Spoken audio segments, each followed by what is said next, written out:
Ito po yung nakakalulang budget. 142 o 147 billion. Itong insertion kasi nabanggit natin ito sa ibang mga video. Pero ngayon, napakatindi pala ho nito. Hindi biro ito. At ang sinasangkot dito ay mga senador under leadership ni Chis Escudero as Senate President dito sa kasalukuyang budget. In-expose na ho ni Ping Lacson at ni Senator Soto. Katunayan gagawa sila ng investigasyon sa kailang pagbabalik ngayong after SONA.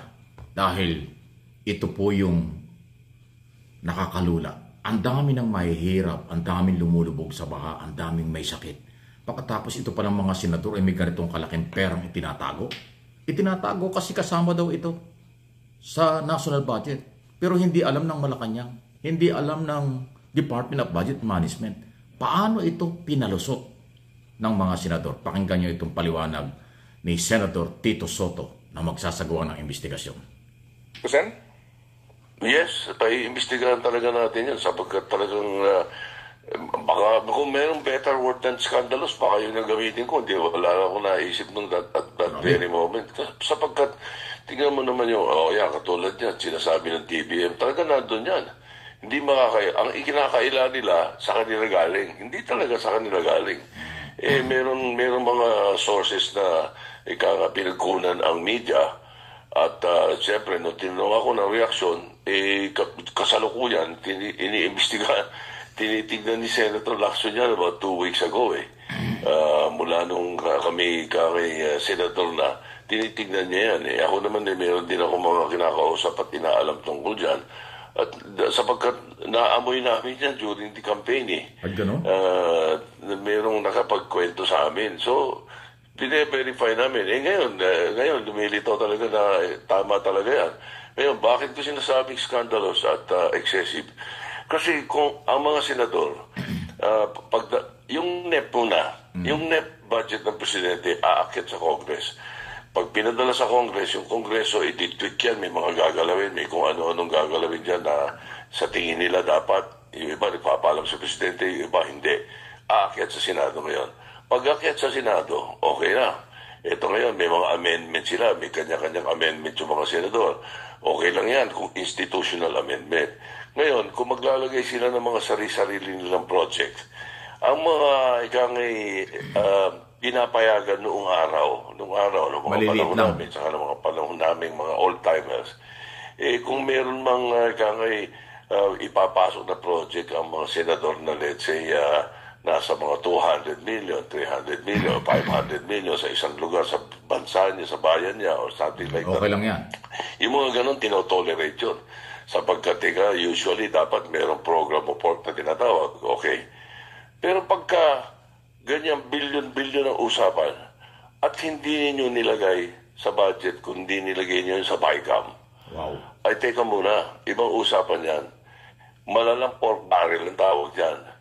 Hindi ba? Hindi, kung pinag-usapan ninyo sa floor yan, pinasok ninyo, dahil amendment ko, kailangan ko ng isang airport sa ganitong lugar, ganitong ganyan. Hindi nilagay ng gobyerno, ng executive.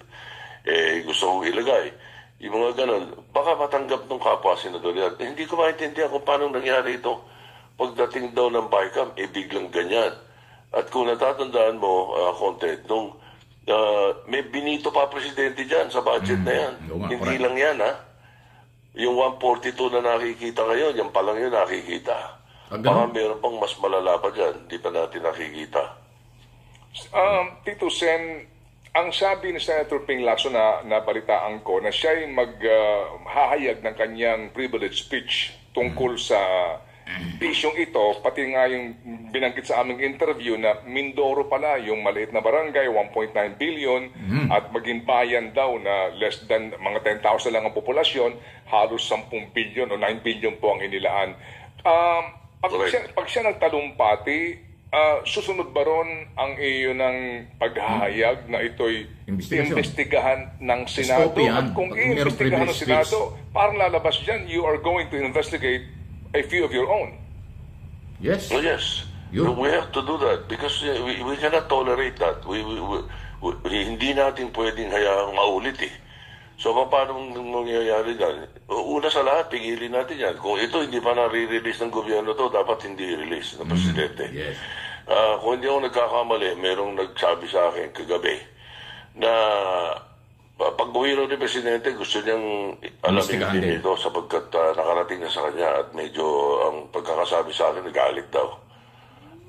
Kasi sigurado hindi niya alam eh. Dahil kung alam niya yan, ibibito yan eh. Sigurado eh. Ayan o. Well, alam nyo kaya matindi po ito. Ano sabi ni Senador Soto? 142 billion ang nadiscover. 142 billion. Yung iba nga, 147 daw. Ay baka daw may kasamahan pa yun. Isiningit ng Senado. At under Senate President Escudero ang dapat magpaliwanag. Bakit nangyari yan? Nasingitan ng Malacanang. May binito ng Malacanang dyan, pero mayroong ganyang kalaking pondo. Isipin mo, mayroon palang lugar sa probinsya na wala pa daw 10,000 ang tao. Maliit na barangay. Pero nilagyan ng bilyon-bilyong project. Nakawan ito, mga kaibigan. Nakawan itong garapalan. Mabutit nakita ito. Hindi ito talaga papayagan ng Malacanang. Kaya ngayon, itong mga veteranong senador ang mag-iimbestiga. Bakit Senador Escudero? Bakit nangyari ito? Bakit pinayagan mo ito? Imposibleng hindi mo alam ito dahil ikaw ang Senate President. Dapat hindi mo pinayagan yan. Yan ba ang dahilan? Kaya ngayon sinasabi mo, kontrolado mo ang Senado, majority ng mga senador ay hawak mo. Dahil ba dito sa bilyong-bilyong ito na pera ng bayan? Nag-iimbestiga ang Senado o Kongreso in aid of legislation sa adi umano'y korupsyon. Pagkatapos ngayon ang kaduda-duda, kayo mismo ay nasasangkot dito sa bilyong-bilyon. Malinaw ang sinasabi ni Soto. May pagkakorupsyon ito kung hindi malinaw kung saan ginamit. At bakit ganyang kalaki? Normal lang daw yung 200 hanggang 500 million na project ng senador. Normal lang daw yun. Pinapayagan yun.